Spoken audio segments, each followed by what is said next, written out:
Over all doctor EQ Khan ظاہر ہے وہ تو یہی چاہ رہے ہوں گے کہ بلاسٹ ہو جانا جی چاہیے. بالکل. اور ہماری عسکری قیادت کا بھی یہی جی بالکل یہی تھا کہ ہونا چاہیے. سیاستدان تھوڑا نفع نقصان دیکھنا چاہ رہے تھے کہ امریکہ کو ناراض نہ کیا جائے یا ان کو یا راضی کیا جائے کسی طریقے سے. ہو گیا بلاسٹ. پھر آپ امریکہ گئے, دورے آپ نے کیے, بعد میں سارا کچھ آپ نے بیان فرمایا کہ یہ توجیہ پیش کی انہوں نے اور کلنٹن صاحب نے ان کو ایکسیپٹ کیا. آپ کو کچھ ان یوزول سا یہ محسوس نہیں ہوا اس پر معذرت خانہ لہجہ جو ہمارا ایک نیشنل پرائڈ ہے, ہمیں جو کرنا تھا تو اس پر ہمیں اپولوجیٹک ہونا یا عذر دینا؟ پہلے ایک چیز میں اور ذکر کر دوں, اگین وہ بڑا اہم واقعہ ہے کہ جس دن ٹیسٹ ہوئے اس سے پہلے کا 28 تاریخ سے پہلے کا 27 اور 28 کی رات کو میں حسب میں ان دنوں میں ان 17-18 دنوں کیا جب بھی یہ کرائسس کے دن ہوتے تھے تو میں تقریباً 24 گھنٹے دفتر میں کام کیا کرتا تھا, اور میں نے اپنی ایک ینگ افسروں کی ٹیم بنائی ہوئی تھی جو میرے ساتھ رہتے تھے. تو میں بیٹھا تھا 12 بجے تو مجھے GHQ سے فون آتا ہے اور DG ملٹری آپریشن سے کہ سر ہمیں اطلاع ملی ہے کہ انڈیا اور اسرائیل وہیں پاکستان کی نیوکلیئر انسٹالیشن پر حملہ کرنے والے ہیں اور اس کا کچھ توڑ کرنا ہے. میں نے کہا میں فوراً یہ تو ملٹری کارروائی وہ کرنے والے ہیں تو کہ جی ان کا کوئی اسکواڈرن بیٹھا ہے انڈیا کے کسی ہوائی اڈے پر, تو ہمیں یہ اطلاع ملی ہے. تو میرے بال میں کورٹ میں چونکہ بال ڈال دیا گیا تو میں نے اسی وقت پھر انڈین ہائی کمشنر کو بلایا, ستیش چندر تھے ان کا نام, تو وہ آئے رات کے 12:30 بجے.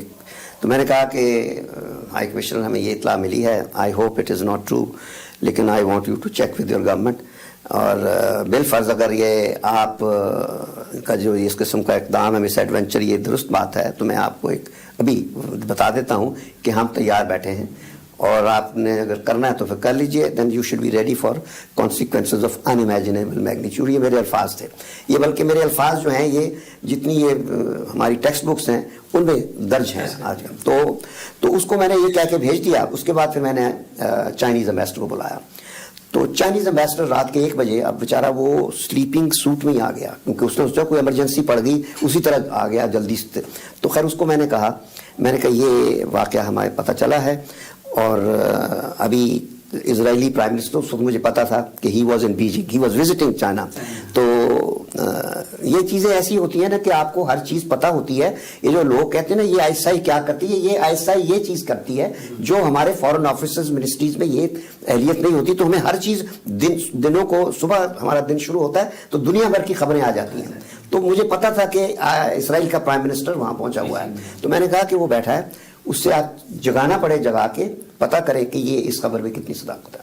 چائنیز امبیسڈر کو کہہ کے چلے. پھر میں نے کوفی عنان کو, اقبال رضا ہوتے تھے اس کے چیف آف سٹاف, اس کو فون کیا کہ اس کو بتا دو, اور احمد کمال تھا, اس کو میں نے کہا کہ تم CNN پہ جا کر ایک لائیو یہ بات کہہ دو کہ ہمیں پاکستان کو ایک رپورٹ ملی ہے کہ انڈیا اور اسرائیل حملہ کر رہے ہیں. یہ پریمپٹ کرنے کے لیے تھا.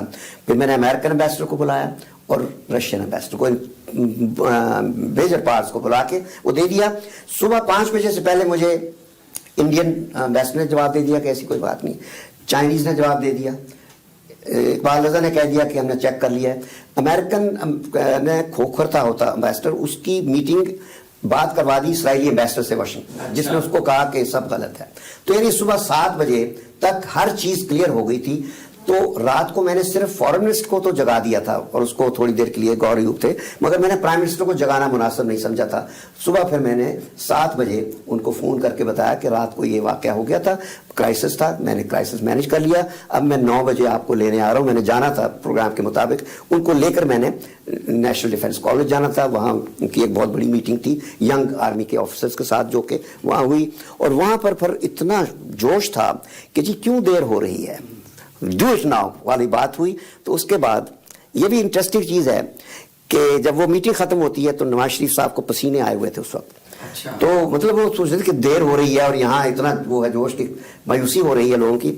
تو آرمی چیف بھی تھے جنرل جہانگیر کرامت, تو ہم سب کافی کے لیے جب ایک جگہ کھڑے تھے تو نواز شریف نے مجھے کہا شمشاد صاحب تجھے میرے نال آ جاؤ. جب بھی وہ پریشانی میں ہوتے تھے نا ہمیشہ دورے پہ وہ مجھے ساتھ کہتے تھے تجھے میرے نال آ جاؤ. تو ساتھ ہی انہوں نے جہانگیر کرامت کو کہا کہ جان صاحب آپ بھی آ جائیے. تو میں ان کی گاڑی میں بیٹھ گیا جے کے پیچھے. تو ہم پرائم منسٹر کے دفتر پہنچے تو جا کے نواز شریف صاحب ایسے بیٹھ گئے, ایک طرف جہانگیر کرامت صاحب ہیں دوسری طرف میں. تو جنرل صاحب سے پوچھا کہ جنرل صاحب اب کیا کرنا ہے.